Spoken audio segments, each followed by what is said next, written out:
What if you were a famous artist, a war hero, and a millionaire, but you walked away from it all to live in a freezing basement with people everyone else had forgotten? Most people would call that crazy, but for Adam Chmielowski, it was the only way to find the secret face he had been searching for his whole life. Today, we're discovering the incredible story of the man who became good like bread. But what does that actually mean? Stay tuned because this secret changed a future pope's life forever. Adam wasn't born a saint. He was born a fighter. Growing up in Poland, he lost his parents young, a pain many of you might understand. But instead of giving up, he joined a revolution. In a fierce battle, a grenade blast changed everything. Adam lost his leg. At just 18 years old, his dreams of being a soldier were over. Take note, Adam didn't let his wound become his identity. He realized that God can turn a tragedy into a massive mission. Have you ever felt like a wound or a mistake was the end of your story? Saint Albert proves it's just the beginning. Adam turned to art. He became a world-class painter living in the coolest cities in Europe. But something was missing. He started painting a masterpiece called Ecce Homo, Jesus wounded and mocked. As he painted the face of Christ, he noticed something shocking. The face of the suffering Jesus looked exactly like the homeless people on the streets of Kraków. If you could paint anything to show God's love, what would it be? Tell us in the comments. One cold night, Adam went undercover into a homeless shelter. What he saw broke his heart. People weren't just hungry, they were invisible. He realized he couldn't just paint Jesus anymore. He had to serve him. He traded his fancy clothes for a simple gray habit and became Brother Albert.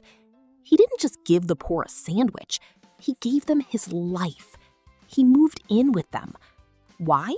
Because you can't save someone from above, you have to get down in the trenches with them. Good like bread. This is the heart of the story. Albert famously said, "We must be good like bread." Think about bread. It doesn't show off. It sits on the table, quiet and simple, waiting to be broken so others can live. For the kids, this is Albert's superpower, humility. He found his strength in the Eucharist. He realized that if Jesus becomes bread for us in Mass, we must become bread for others. The Eucharist isn't just a ritual. It's your spiritual power-up to love people who are hard to love. The saint who inspired a pope. Did you know that a young actor named Karl Wojtyla was so obsessed with Albert's story that he wrote a play about him? That actor later became Saint John Paul II. Albert's yes to God created a ripple effect that touched the entire world. When you choose to be kind today, you have no idea who you are inspiring for tomorrow. One saint always leads to another. Saint Albert's life teaches us 3 things. 1, your talents belong to God. Use your art, your sports, or your smarts for Him. 2, see the hidden Jesus.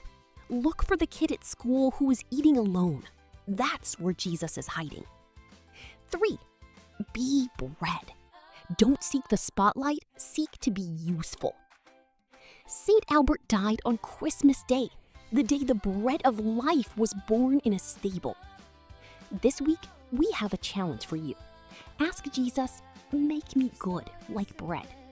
Share one thing you have with someone else and see how your heart changes. If you're ready to take the Good Like Bread challenge, hit that like button and subscribe to Superhero of Faith Stories. Don't forget to check our saint books on Amazon to keep your faith growing. See you in the next adventure. Remember, be good like bread.